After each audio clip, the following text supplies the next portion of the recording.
Night does not fall suddenly in the medieval world. It seeps in slowly, like ink spreading through parchment. The sky darkens by degrees, and the town accepts it without resistance. Stone walls attain the day's chill. Timber beams groan as temperatures sink, and smoke curls low from hearth fires that never quite warm the bones. The streets are narrow and uneven, slick with refuse and thawing frost, illuminated only by the trembling glow of tallow candles set behind horn-pane windows. Shadows stretch and blur together until doorways, alleys, and bodies become indistinguishable shapes. Somewhere in the distance, a church bell marks the hour, not sharply, but with a tired familiarity, as if even a bell understands how often it must speak. Beneath that sound, another noise persists, soft, wet, and rasping. A cough, then another. It echoes through the lanes, through the thin walls of houses built too close together. No one startles at it. No one pauses their step.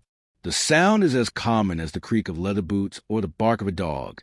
Illness lives here openly, unchallenged, breathing the same air as everyone else. In the Middle Ages, sickness is not an interruption to life. It is a condition of it. Inside a one-room dwelling, a family sleeps pressed together for warmth. Rushes strewn across the floor have not been changed in months.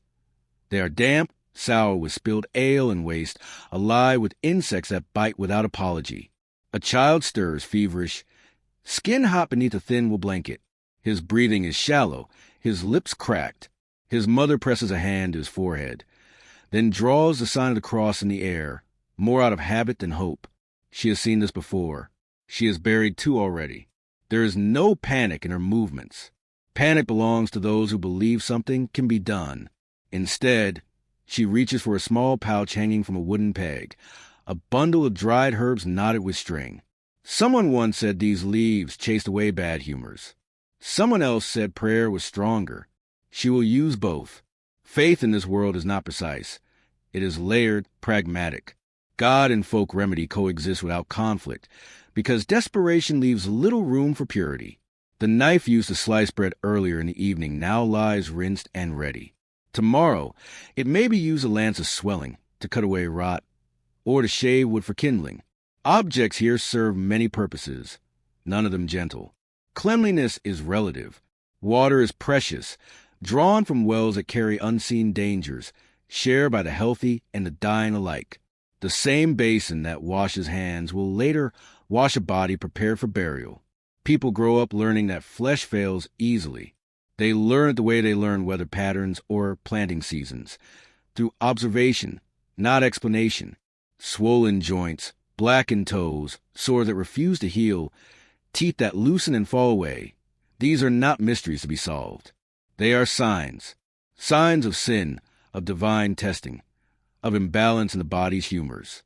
To ask too many questions about them is to suggest that God's design might be flawed. That kind of curiosity is dangerous. Outside, a man stumbles against a wall, breath hitching in his chest. His lungs burn with every inhale, each one a shallow negotiation. He will still rise before dawn. He must. The fields do not wait for recovery. The soil demands bodies, whether they are strong or failing. Hunger is a greater threat than illness, and so work continues until it cannot. Death, when it comes, does not stop the world. It barely slows it. When someone passes in the night, neighbors are told quietly. There is no waiting. The body must be dealt with quickly, before decay becomes visible, before it draws attention. Windows are shuttered. Candles are lit. Water is heated, though never enough. Hands that shook while holding the dying now move with practiced efficiency. The body is stripped, washed, wrapped in linen that once held grain or salt. Personal items are removed, not out of sentiment, but necessity. Everything must be reused. Children watch from corners, absorbing these rituals without commentary. No one shields them. Why would they? This is how the world works. They learn the weight of a body, the smell of sickness, the sound a mother makes when grief escapes despite her efforts to contain it. Tears are allowed briefly. Excessive mourning is discouraged. Survival requires restraint. Before sunrise, the dead are carried out. The churchyard soil is already disturbed, uneven with recent burials. Graves are shallow. There's little ceremony beyond murmured prayers in Latin. Words few understand but all respect. The priest's voice is steady, practiced. He has done this many times this week already. Bells toll, but without urgency. They toll too often for urgency to survive. Illness moves through this world like a second shadow. Plague years will come later, and they will bring terror. But even then, disease will not feel alien. It will feel like an intensification of something already known. Fevers flux, pox, consumption. Names shift, symptoms blur. But the outcome is familiar. People accept it as they accept poor harvests or early frost. Some years are crueler than others. That is all, inside monasteries and homes alike. Explanations are offered that soothe more than they clarify. A fever might be punishment for hidden sin.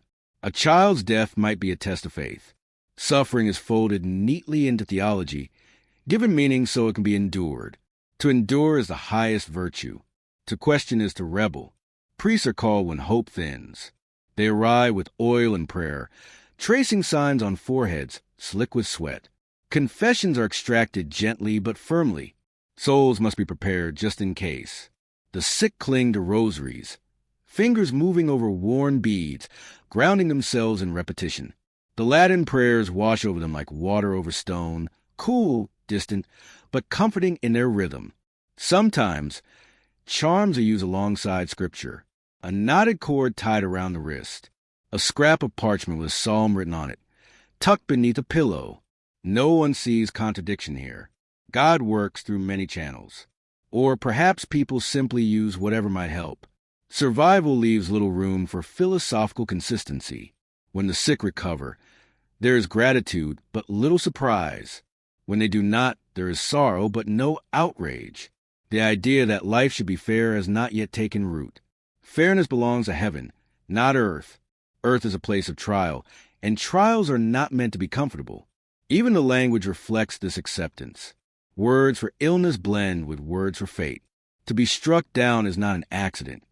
It is a visitation, something that arrives uninvited and must be endured until it passes, or until the body does. At night, as candle smoke coils upward and disappears into rafters, people lie awake listening to the sounds of others breathing. Each inhale is counted unconsciously. A pause feels heavy. Silence can mean sleep, or it can mean something else entirely. No one speaks of it aloud, but everyone listens. In this world, pain is not an anomaly. It is instruction. Children learn resilience before they learn joy. They learn that bodies are temporary, that loss is frequent, that questions rarely have answers. The discipline of silence becomes as important as prayer. To survive is to accept, and to accept is to remain quiet. And so suffering embeds itself into the foundation of medieval life, unquestioned not because it is invisible, but because it is everywhere. It is in the air, in the water, in the rituals passed from hand to hand. It shapes people who do not expect relief, only endurance. People who do not ask why the world hurts, only how long they must carry that hurt before it finally loosens its grip. The bells ring again, marking another hour survived. The town exhales collectively and prepares to begin again at dawn.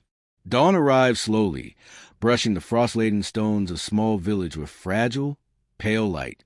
The air is sharp, smelling of wet earth, with smoke and a faint tang of livestock pressed close in narrow pens.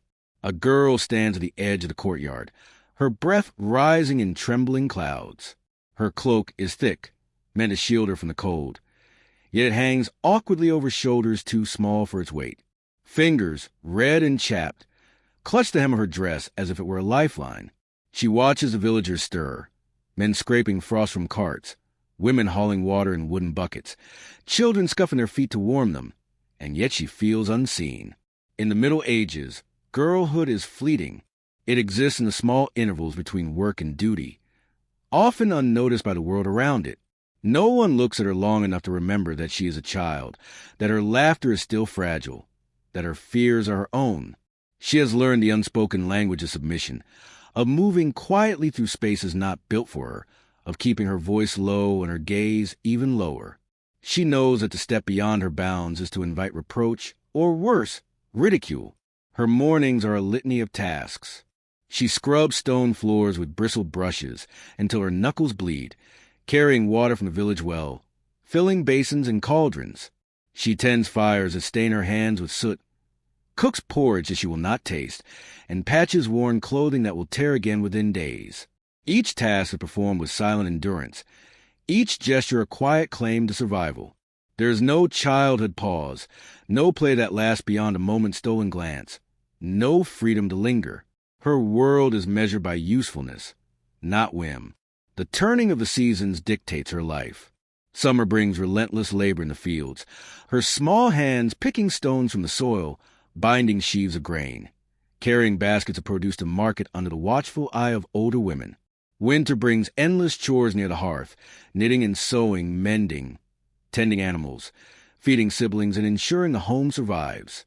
There is no pause between one season and the next, only the constant demand of survival. And then one day, she bleeds for the first time. The older women around her exchange nods that are neither warm nor comforting.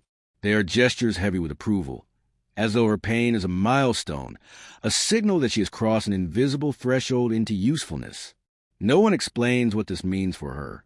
She receives instructions, crude, practical, often whispered, on how to manage the change in her body.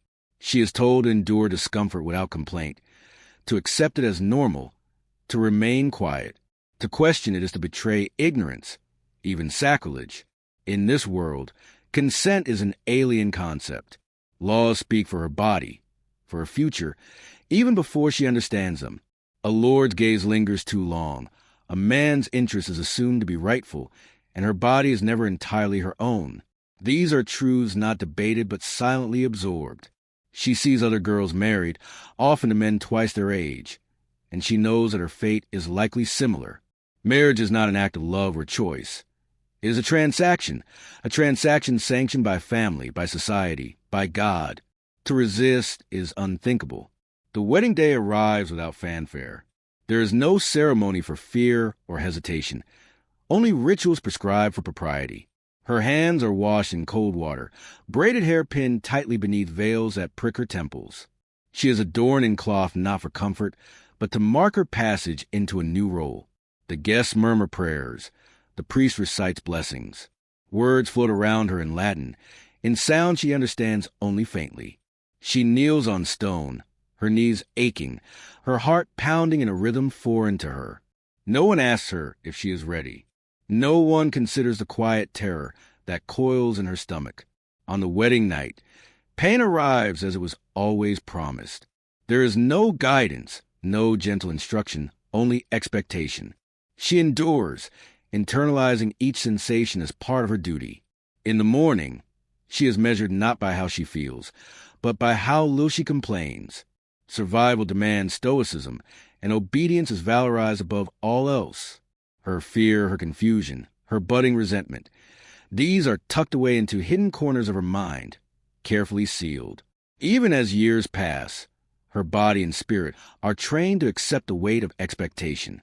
The labor she performs at home, the children she bears, the work in the fields, the obedience demanded by husband, lord, and priest, they all coalesce into a life of unremarkable endurance.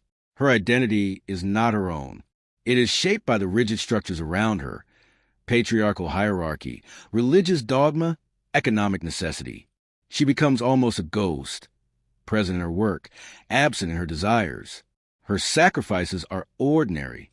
She rises before dawn to bake bread, churn butter, and fetch water from wells that are never truly clean. She bends over fires and looms, her fingers raw, her back aching. When a child cries, she quiets it with her own muted anguish. When neighbors fall ill, she tends to them, her own health forgotten. Hunger gnaws at her constantly, not just for herself, but for those she cares for. She eats what is left over after the men and children have fed, a rationed portion of bread, cheese, or broth. Yet she never complains. Her face, once soft with girlhood, hardens with repetition and responsibility. Her eyes, once wide with curiosity, narrow with calculation. She learns which words carry weight, which gestures invite punishment, which silences protect her. She does not grow bitter. She grows resilient. Resilience is a gift this world demands of girls, handed to them at birth and polished into armor through pain. At night, she lies awake in the dim glow of a candle, listening to the household breathe. Each exhale is a rhythm of endurance. Each movement is a lesson in survival. She dreams quietly, not of freedom, but of safety, of warmth, of the possibility of rest without expectation.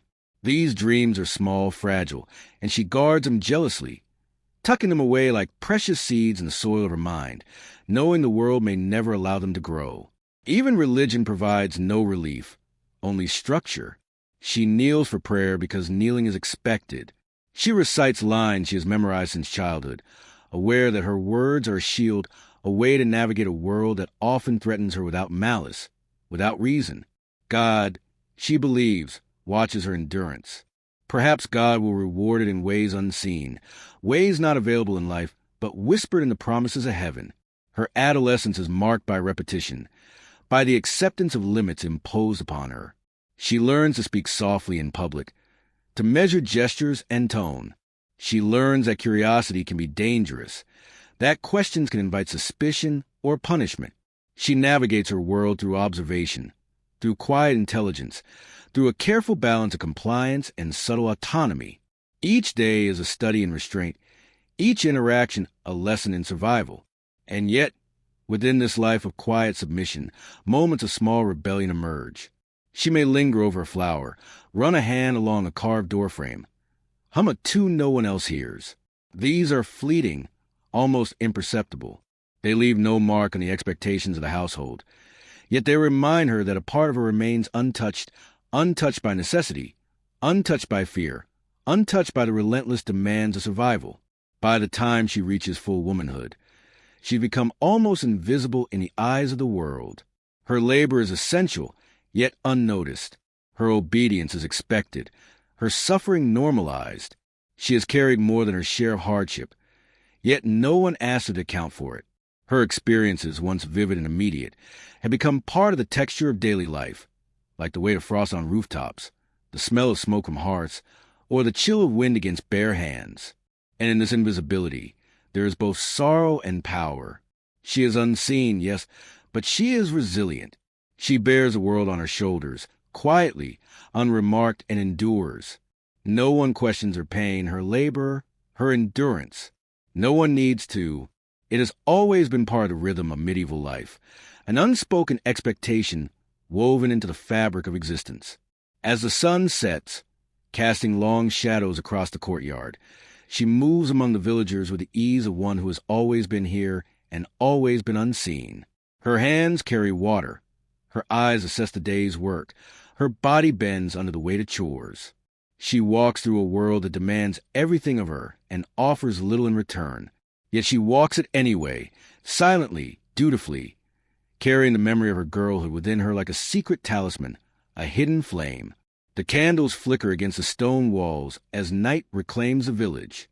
Her day ends as it began, in quiet labor, in silent endurance, in unobserved existence. The frost glitters under the moonlight, the animals settle, and the villagers draw their doors tight. She kneels briefly in prayer, not for herself, but for those whose gaze never lingers, for those whose suffering goes unnoticed, for the small, unremarked lives that make survival possible. And though no one asks, no one acknowledges, she continues.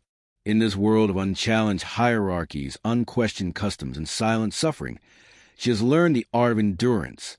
She has learned to survive not by resistance, but by observation, compliance, and subtle perseverance. And in the quiet strength that builds within her, there is a power no law, no custom, no expectation can ever take away.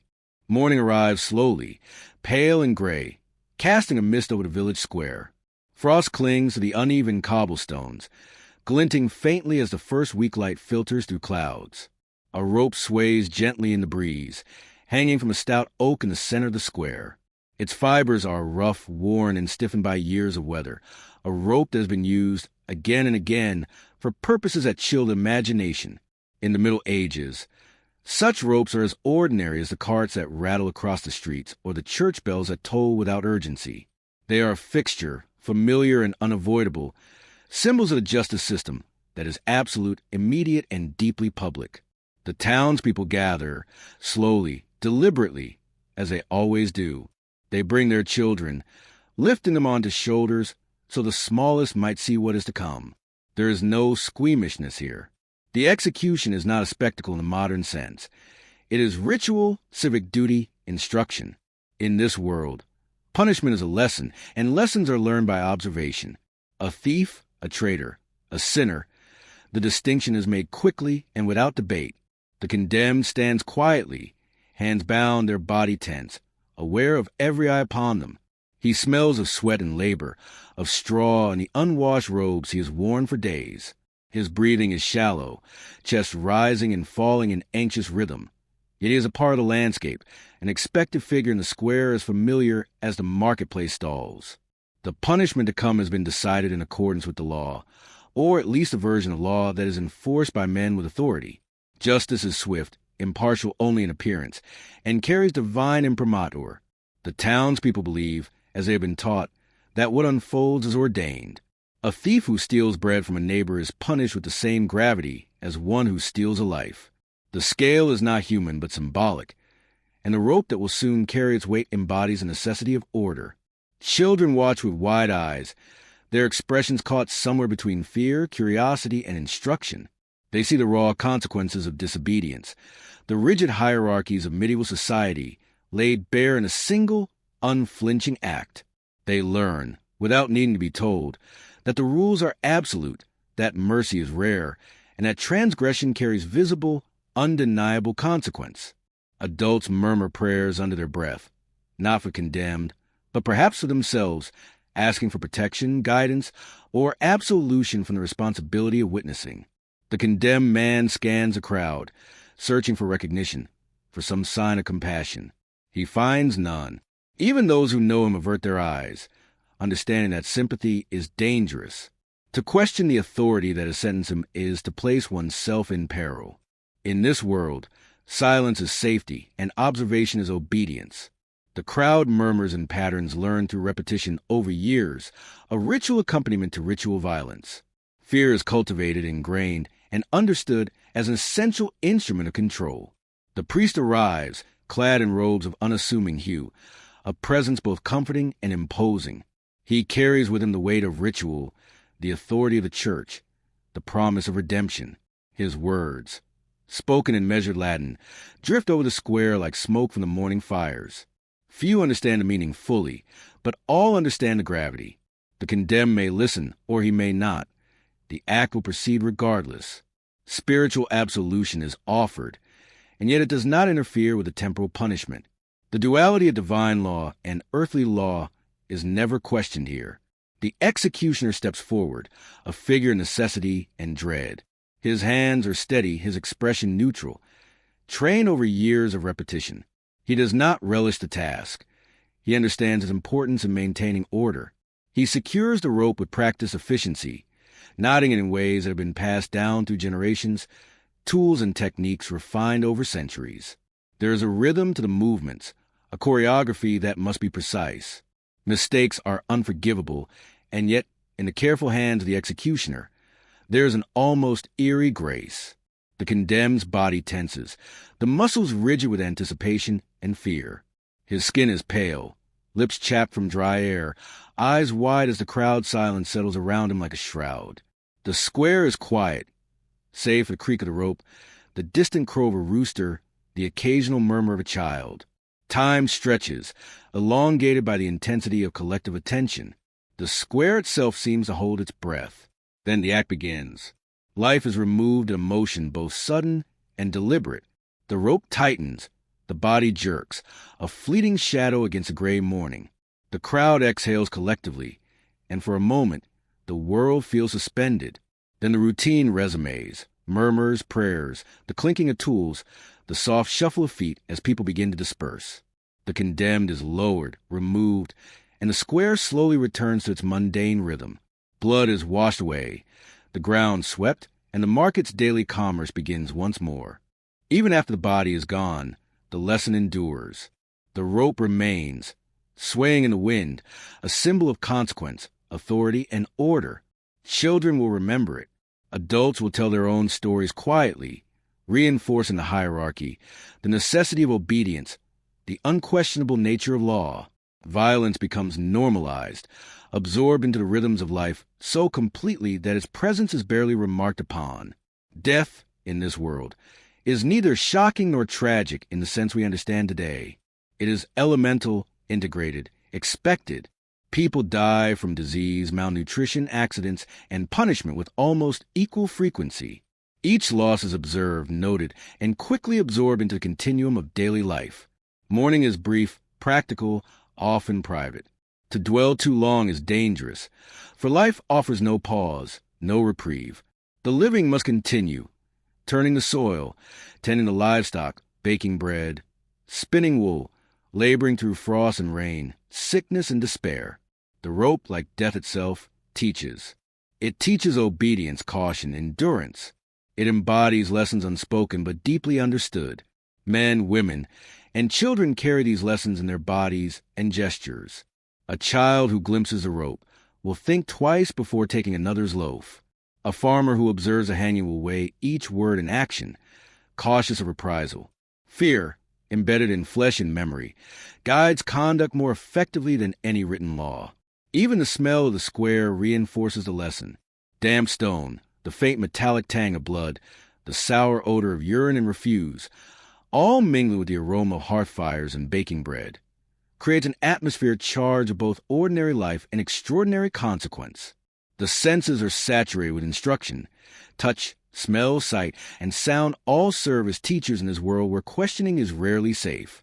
Yet, within this rigid order, there is rhythm, almost poetry, in the repetition of life and death. The rope swings silently in the morning wind, a reminder of mortality, obedience, and the continuity of social structure. Life resumes around it. Chores continue. Children play cautiously. The market hums with restrained energy. Nothing is hurried. Everything is deliberate. This deliberate pacing is not indulgence. It is survival. To rush or to question risks error, suspicion, or worse. As the day unfolds, the rope fades from immediate attention, yet its shadow lingers. Conversations are quieter, gestures more measured. The villagers carry the memory of what has transpired like a talisman, a warning encoded into posture, expression, and behavior. Even laughter is cautious, tempered by the awareness of authority and consequence. Life must continue, yet it must carry within it the weight of understanding that law, order, and mortality are inseparable. The rope, weathered and rough, becomes more than an instrument. It becomes a symbol. It is a reminder of the fragility of life, the power of authority, and the essential discipline of silence. To question it, or the justice it represents, is almost unthinkable. The lesson is not enforced solely by fear. It is reinforced by observation, repetition, and communal acknowledgement. The act itself, witnessed and remembered, is more powerful than any written edict. As dusk approaches, the square empties further. The rope still sways in the breeze, its fibers glinting faintly in the dying light. The stones of the square are slick with moisture, frost forming again in the shadows. Candles flicker in homes, and the smell of evening meals mingles with the cool night air. Children curl close to parents, repeating prayers they do not fully understand, while adults carry the day's labor into their sleep. The rope remains, a quiet testament to the lessons of life, death, obedience, and the unexamined acceptance of authority. And so the village endures. Morning will come again. The rope will be ready. Life will continue in rhythm with law, custom, and fear. The people move through their days, understanding without questioning, observing without intervening, carrying forward knowledge that is as practical as it is cruel. The rope teaches what words cannot. The hanging shapes behavior more indelibly than sermon or edict ever could. It is a lesson learned not in the abstract, but in the body, the senses, and the memory, a lesson that survives in the silence that follows the act, in the gaze that avoids it, in the small, unspoken compliance of those who must navigate a world in which obedience is survival, and survival is life. The monastery awakens before the dawn. Silence is the first to stir, echoing off cold stone walls, threading through cloisters and corridors that wind like the veins of some immense, living organism. The air is sharp and damp, smelling of moss, smoke from hearth fires, and the faint coppery tang of metal from tools left overnight. Candles gutter, their light flickering weakly against the worn surfaces of stone, casting shadows that crawl like restless spirits along the walls. The monks move quietly, their bare feet whispering against the uneven stones, carrying bowls, brushes, or manuscripts as though every step is a prayer. In the Middle Ages, silence is not absence.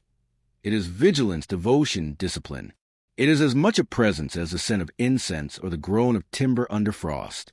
The bells toll softly, not to startle, but to summon. Each peal carries meaning, a rhythm that structures the lives of men who have given themselves to devotion. There are set times for rising, for prayer, for study, for labor. Every action is measured, deliberate, codified. Even in the stillness, there is movement, the kind that forms invisible patterns, disciplined and precise.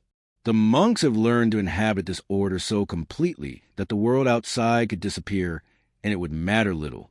Hunger is a constant companion. Meals are sparse, drawn from bread, porridge, legumes, and the occasional meager portion of fish. Flesh is avoided, considered indulgent and unnecessary. The body is trained to understand that want is virtue, that discomfort is closer to holiness than ease.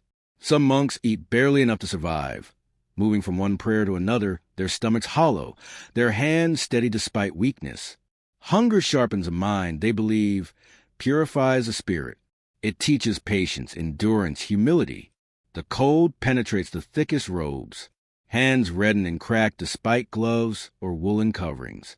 Knees ache from prolonged kneeling on unforgiving stone.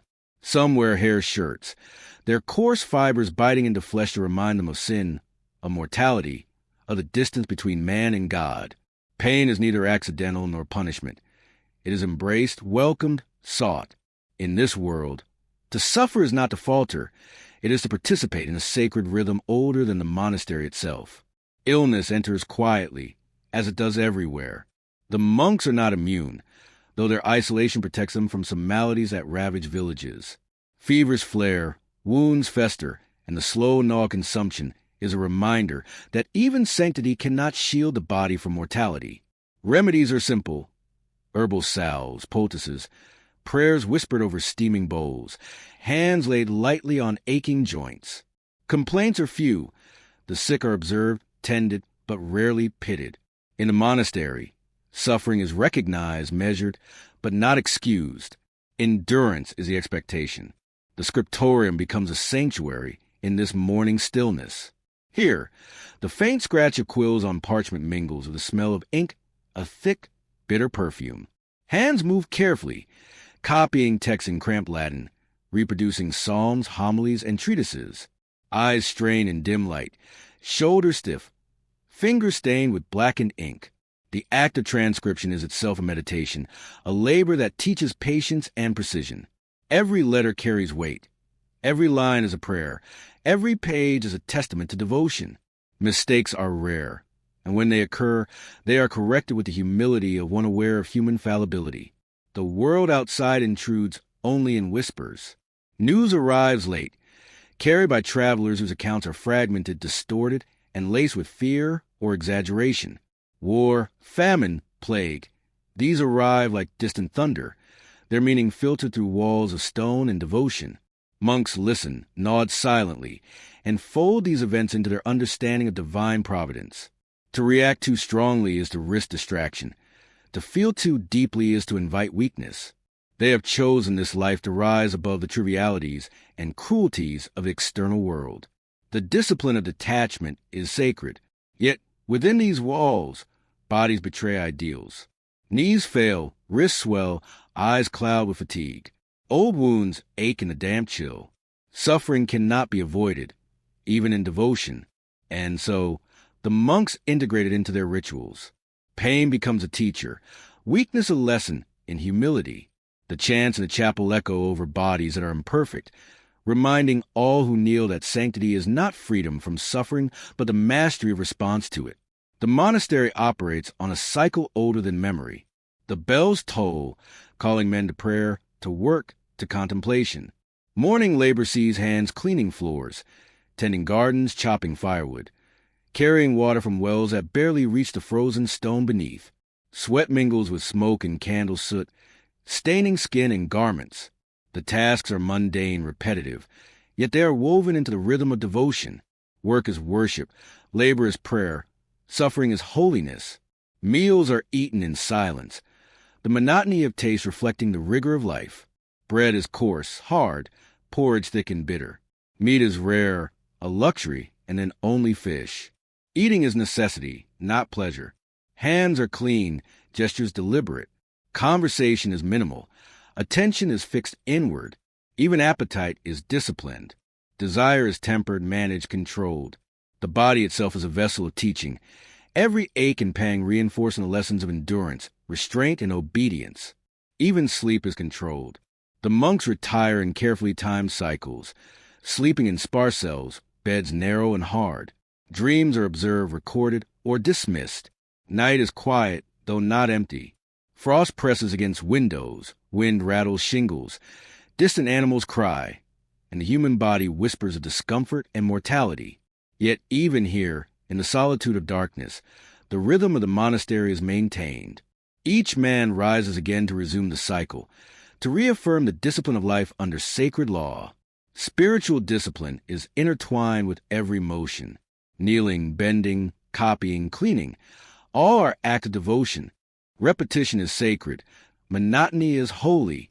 Each day is a microcosm of eternity. Every gesture a rehearsal for the soul's eventual reckoning. Prayer is both shield and guide, illuminating the path through suffering, mediating the body's failings, and teaching the acceptance of mortality. The weather, too, becomes participant in this sacred order. Frost bites stone and skin alike. Snow muffles sound and slows movement.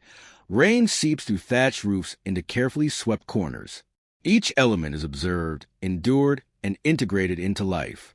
The monk's existence is a study in adaptation, in the acceptance of circumstances beyond control, in the acknowledgement that suffering and endurance are inseparable.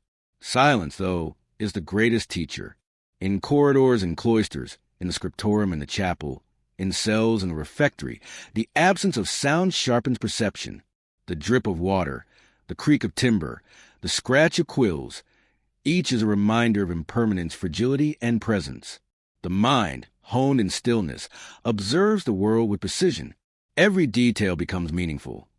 The curling of smoke, the texture of worn stone, the faint decay in wooden beams. Observation is a sacred act, as vital as prayer or labor. And yet, despite the rigor, there is beauty. The arch of a doorway, carved with devotion, the curve of a scriptorium window catching pale sunlight, the delicate rhythm of chants sung in unison. All these form a tapestry of human effort in pursuit of the divine. Pain, discipline, labor, and silence do not diminish beauty. They intensify it. Every hardship endured sharpens perception, deepens appreciation, and roots the individual in the eternal cycle of life and faith. When illness or injury strikes, remedies are humble. Poultices, salves, prayers, and chants form the standard care. The sick are tended carefully, but indulgence is rare. Every treatment is measured, every gesture deliberate. Mercy is offered within limits, as a reinforcement of discipline rather than indulgence. The monk's understanding of suffering is intimate, almost tactile. They know that endurance is sanctified, that weakness is temporary, and that the body's limits are to be acknowledged, not shielded from. Even writing itself becomes a form of devotion. Letters curl on parchment. Words etched in ink that will last beyond the life of the scribe. Copying sacred texts is not merely work. It is participation in creation, a rehearsal of eternity. Mistakes are corrected, lines carefully redrawn, symbols meticulously reproduced. Hands ache, eyes strain, back stiffen, yet the task continues, a testament to patience and focus. In every stroke, the mind and body practice discipline, endurance, and reverence. By nightfall, the monastery breathes collectively. Fires flicker, candles gutter, and the chill presses against stone walls. The men retire to cells, moving silently. Frost creeps along the edges of windows. The air smells of cold, smoke, and faint incense. The rhythm of the day recedes, but leaves its mark on bodies and minds alike. Pain, labor, discipline, and devotion intertwine, shaping perception, cultivating endurance, and reinforcing the sacred patterns of life. In this world, suffering is never questioned. It is sanctified. Illness, cold, hunger, fatigue, injury, all are accepted as essential parts of existence. Each man carries his burden, shared silently with others, woven into the fabric of the monastery. The self is diminished, the collective elevated. Pain is both teacher and companion. Endurance is virtue. Silence is understanding.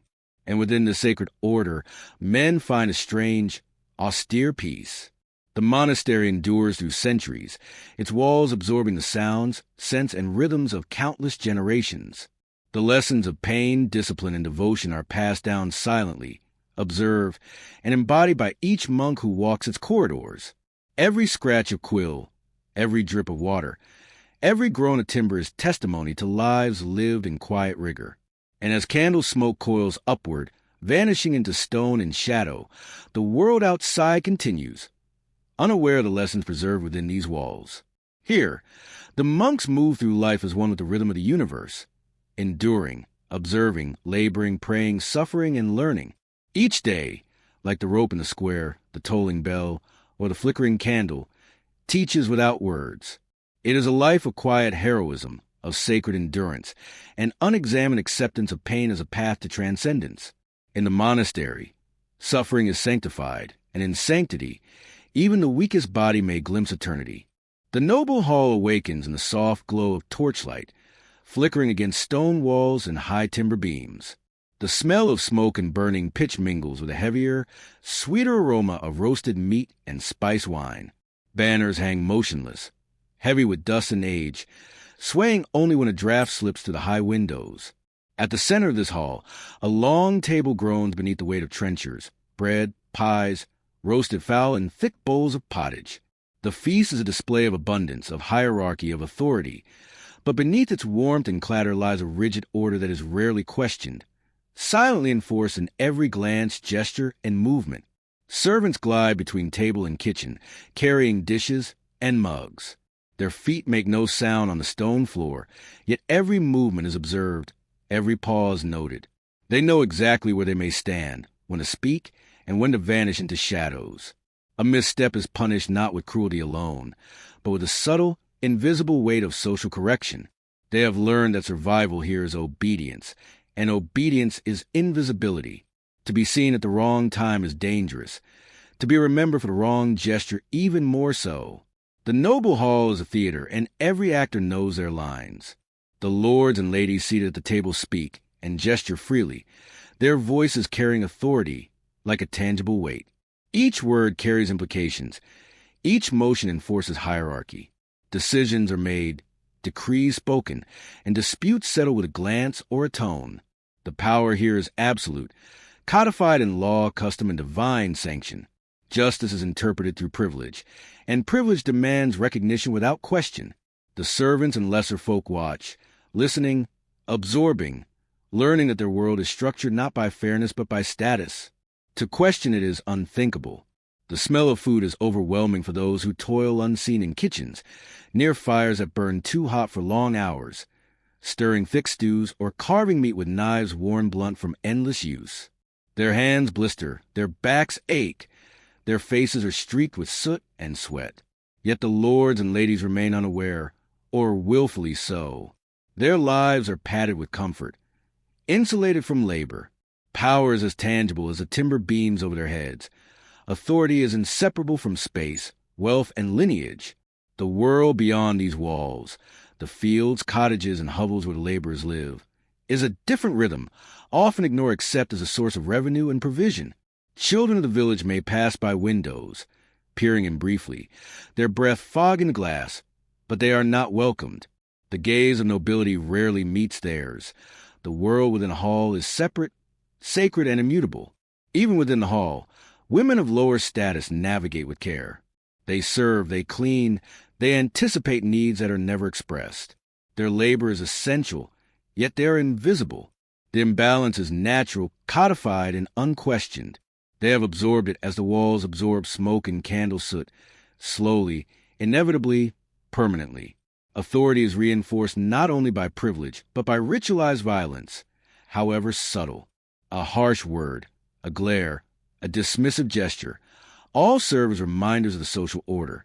The law itself favors the powerful, interpreting theft, negligence, or dispute according to status. A wealthy lord may commit violence with impunity. A peasant suffers for far less. Such inequity is so thoroughly embedded in daily life that it fades in the background, unquestioned, like the cold stone beneath the hearth or the smoke rising from a fire. Children grow up internalizing this hierarchy, learning submission before curiosity, endurance before complaint. As the feast proceeds, conversations and laughter are measured, interwoven with glances and gestures that carry silent communication. Agreements are made, alliances formed, rivalries hinted at. Power is displayed in subtle ways. The tilt of the goblet, the placement of a seat, the timing of speech. Each action reinforces the unspoken social contract. Those beneath the table, unseen, absorb these lessons, carrying them outside into the cold, harsh world beyond the hall, where obedience ensures survival. Outside the hall, the village continues its rhythm. Carts creak across frozen mud, oxen strain at plows, smoke rises from tiny hearths. Families scrape together food, tending livestock and patching clothing, shivering under thin cloaks. Hunger presses constantly, illness creeps quietly, and children labor alongside parents from dawn until night. The contrast between the hall and the cottages is stark, unrelenting. Inside, abundance and warmth. Outside, frost, toil, and scarcity. And yet, this imbalance is not considered injustice. It is natural law, as immutable as the seasons, as unquestioned as the rising sun. The servants in the hall are trained to move seamlessly between these two worlds. They carry knowledge of wealth and authority, tempered by humility and fear. They understand that their labor ensures survival, but not recognition. They carry the lessons of the hall into the village. Obedience is safety, silence is wisdom, endurance is necessary. Their sacrifices are unremarked, their contributions invisible. They exist in the margins of a world that will never acknowledge them, yet without them, the very structure of society would falter. As the feast winds down, remnants are cleared, yet the memory of abundance lingers like smoke in the rafters. The lords and ladies retire to private chambers, leaving the hall echoing with the ghostly imprint of ritual, authority, and unspoken rules. The servants resume quiet cleaning, moving carefully to avoid disrupting the order. The contrast is immediate. Warmth retreats, shadows lengthen, and the weight of labor replaces the spectacle of plenty. Within this space, inequality is not challenged. It is woven into every texture, every smell, every gesture. The disparity between those who serve and those who are served is reinforced daily through ritual, custom, and observation. Peasants labor without reward, women submit without recognition. Children internalize obedience as a moral imperative. The lessons of the hall are absorbed silently, shaping behavior with the precision of ink on parchment. Even the architecture speaks. High ceilings carve beams, and stone walls convey permanence and dominance. The size of the hearth, the placement of the dais, the weight of the doors, all communicate status. Every spatial arrangement reinforces a social order, teaching without words who is seen, who is heard, who is powerful, and who is not. The hall itself becomes a teacher, an instrument of social conditioning, as enduring and authoritative as any law. As night falls, the village quiets. Hearth fires burn low in cottages, smoke curling into the cold air. Families huddle under thin blankets, and the poor sleep in shared rooms. Animals press against them for warmth. Hunger remains, unspoken but insistent. The lessons of the hall are etched into the collective consciousness. Authority is immutable. Labor is necessary. Survival depends on submission. Inequality is not accidental. It is expected, necessary, and invisible to those who enforce it, unavoidable to those who endure it. The torchlight in the hall flickers, casting long shadows across banners and walls. The wealth it illuminates is temporal, yet its influence is enduring. Those who dwell within its warmth shape the rhythm of the surrounding world through privilege alone. Outside, labor continues. Outside, hunger persists. Outside, obedience dictates survival. This imbalance is a fabric of medieval life, unexamined, unquestioned, and absolute. Even the smallest acts of service within the hall reinforce the hierarchy. A servant's careful placement of a cup, the washing of a trencher, the sweep of the floor, Each act is both invisible and indispensable. The labor sustains the feast, the hall, and the social order. Recognition is unnecessary. Endurance is its own reward, and silence is the price of survival. The lessons learned by observation echo through generations, unspoken but unmistakable. As midnight approaches, the hall grows still. Shadows lengthen, torches gutter, and the warmth fades. The hall remains a symbol of power, of hierarchy, of the seamless integration of abundance and authority, of the acceptance of suffering by those who provide unseen labor.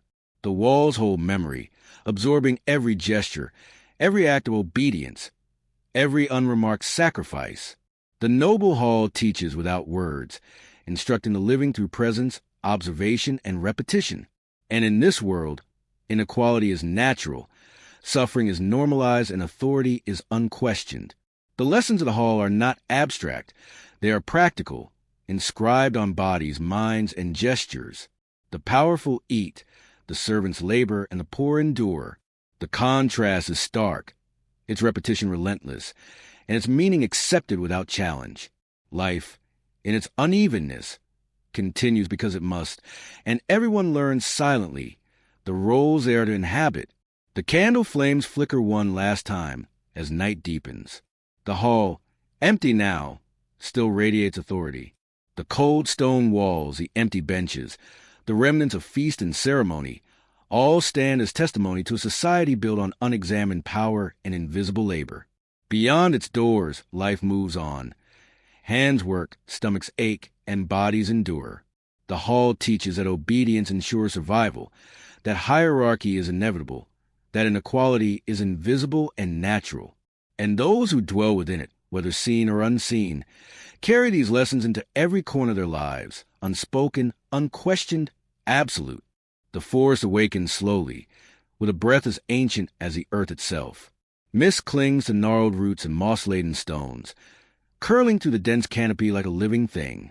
Branches scrape one another in a muted rhythm, and the occasional crow calls from a hidden perch, its voice sharp against the quiet.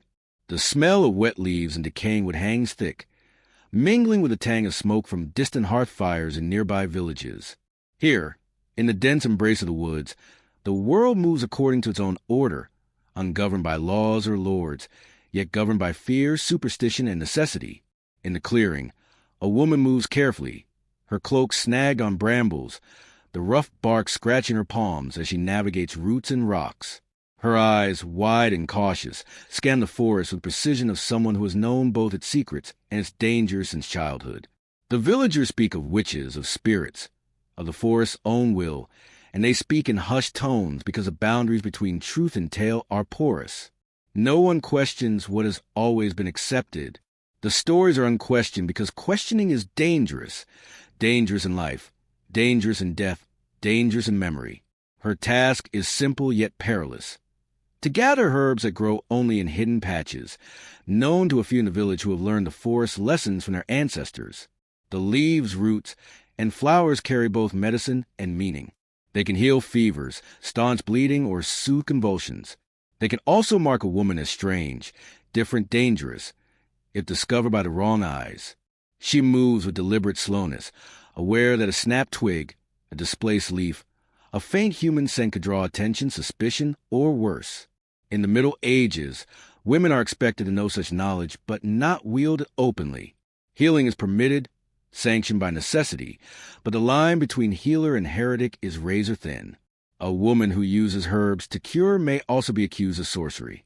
A child who stumbles upon her basket of roots may be warned, not out of caution alone, but because knowledge carries risk. The forest is both classroom and tribunal, teaching lessons of caution, observation, and obedience that are absorbed like moss on stones. She kneels to examine a patch of rue, brushing damp soil from her hands. The scent is bitter, pungent, alive. Her fingers are chilled, cut by brambles, but she presses on, guided by memory and instinct. Each plant carries its own rhythm, its own warning. Belladonna, deadly if misused, grows nearby. Nettles sting without hesitation. Mushrooms conceal poison beneath beauty. She learns the tactile language of leaves and stems, the subtle differences between similar shapes and scents. Knowledge here is tactile, Immediate, essential. A sudden rustle alerts her. A rabbit leaps from the underbrush. Startled, she pauses, heart hammering, ears straining for human presence. None comes, but the forest seems to watch, to judge, to whisper its own unvoiced warnings. Her grandmother once told her that the trees remember, that sounds, footsteps, voices, all are recorded in the fibers of bark and root, and those who move within must respect a memory of the place. To ignore this is to invite misfortune. Superstition is woven into every step. Children are taught from birth that the forest holds spirits, benevolent, vengeful, capricious. The woman herself has learned to leave small offerings, a token, a pinch of bread, a whispered prayer to ensure safe passage. These rituals are understood unquestioned because they are part of survival. In a world governed by unseen forces, practical knowledge alone is insufficient. One must also navigate belief, fear, and inherited ritual. Her hands, raw and bleeding, gather roots and leaves, placing them carefully into a woven basket. The weight grows, pressing against her forearms, but she carries it steadily. Each plant is a small victory, a claim of life over the uncertainty that surrounds her. She moves to the edge of the clearing where light and shadow blur, and pauses to consider the path ahead. There are others who walk this forest, hunters, travelers, perhaps strangers, whose presence could alter fate. Awareness is constant, instinctual, and exhausting. The forest is also a place of memory. She recalls childhood lessons learned at her grandmother's knee. Which herbs cure, which herbs harm, which paths are safe, which harbor snakes or hidden pits, which animals warn of predators or human intruders. Every step is informed by accumulated wisdom, passed quietly, orally, between generations. Knowledge is survival, but it is also power, silent, invisible, and dangerous. To question it openly is unthinkable. As she moves deeper, the forest narrows, trees pressing close, branches entwine like fingers in silent counsel. The ground is uneven, littered with rotting leaves, exposed roots, and small stones that trip the unwary. She adjusts her pace, bends low, and listens. The wind carries whispers of movement, leaves brushing against each other like soft voices. The smell of damp earth is overpowering, yet beneath it lingers subtle aromas. Crushed herbs, decaying fruit, faint animal musk. She inhales carefully, balancing curiosity and caution. The forest, in its silence and density, teaches endurance. There are no comforts here, only labor, observation, and constant awareness. The woman's hands ache, her back strains, her feet blister. Hunger gnaws at her, as it does all who dwell at the edges of survival. Yet the forest demands continued vigilance. To pause, to relax too fully, is to invite injury, misstep, or misfortune. Here, endurance is sanctified. Fatigue is understood as necessary for growth and survival. She encounters a clearing where the mist is thickest, the air cold and damp, clinging to cloak and skin. Here, the rarest herbs grow, roots twisting through frost-hardened soil. She kneels, brushing aside leaves and debris, and carefully extracts each plant. Her fingers are bloody, but she continues, guided by instinct and necessity. Each movement is deliberate, each breath measured. The forest itself seems to hold its breath, as though recognizing the importance of these quiet acts. Even in moments of labor, fear is ever present. A misstep could mean injury. A rustle could signify a predator. A distant voice could bring suspicion from villagers who do not understand. In this world, the forest and the village are intertwined with danger, knowledge, and power. Her survival depends not only on skill but on subtlety, on silence, on the absorption of unspoken rules. Questioning these rules, challenging the inherited wisdom, is unthinkable. Her basket full, she retraces her steps cautiously, mindful of each sound and shadow. The mist thickens and the path seems to shift beneath her feet, a reminder that the forest is alive, observant, and unpredictable. She adjusts her pace, bends low, listens intently. Every detail matters. The faint scent of smoke from a distant fire, the sudden movement of a branch, the crunch of frost underfoot. Knowledge is tactile, visual, auditory, woven into body, memory, and instinct. By the time she reaches the village edge, night has fallen. Torches flicker against walls. smoke rising from chimneys, a chill settling over thatched roofs. Her hands are raw, her cloak torn, her muscles aching. Yet she carries not only the basket of herbs, but the wisdom of the forest itself, a silent, sacred inheritance. The villagers will use these plants without knowing the labor, the risk, or the fear endured to gather them. They accept the medicine, never questioning the woman who gathered it.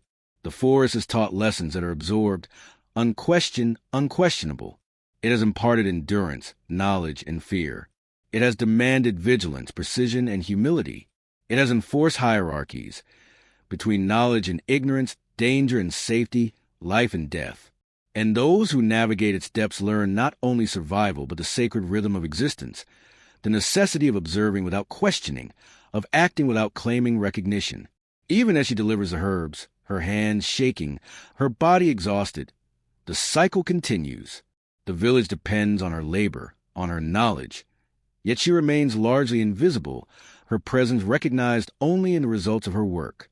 Her power is silent, indirect, and unquestioned. Her survival is achieved not through confrontation, but through observation, discretion, and endurance. The same lessons taught by the forest, unspoken, persistent, eternal. At night, she tends to gather herbs carefully, arranging, drying, and preserving them. Each stem and leaf carries a memory of frost, rain, and soil. Each plant embodies risk, labor, and wisdom. She whispers prayers over them, not for efficacy alone, but as an acknowledgement of the life, danger, and devotion embedded in her work. The forest has taught her that survival is a mixture of skill, reverence, and humility. To ignore any part of this equation is to court disaster. As the candle flickers in her small room, shadows cast by the herbs dance against the walls. The forest lives in these shadows, in the memory of mist, moss, and frost. The lessons of endurance, vigilance, and silent authority are etched into her hands, her muscles, her breath, her memory. The world outside, the village, the hall, the church, operates according to its own laws, but she carries the forest within her, a sacred inheritance of knowledge and survival. Here, in the quiet of night, the unspoken truth of the Middle Ages is revealed. Survival depends on knowledge, discretion, and endurance. The forest is teacher, tribunal, and sanctuary. Life is governed by forces that are felt, observed, and absorbed, not questioned. Those who navigate its depths learn the sacred art of silence, the value of unseen labor, and the delicate balance between fear and skill. And in that balance, life continues, fragile, persistent, and unexamined. The castle sits atop a hill, silhouetted against the early morning sky, its stone walls darkened by centuries of wind, rain, and frost.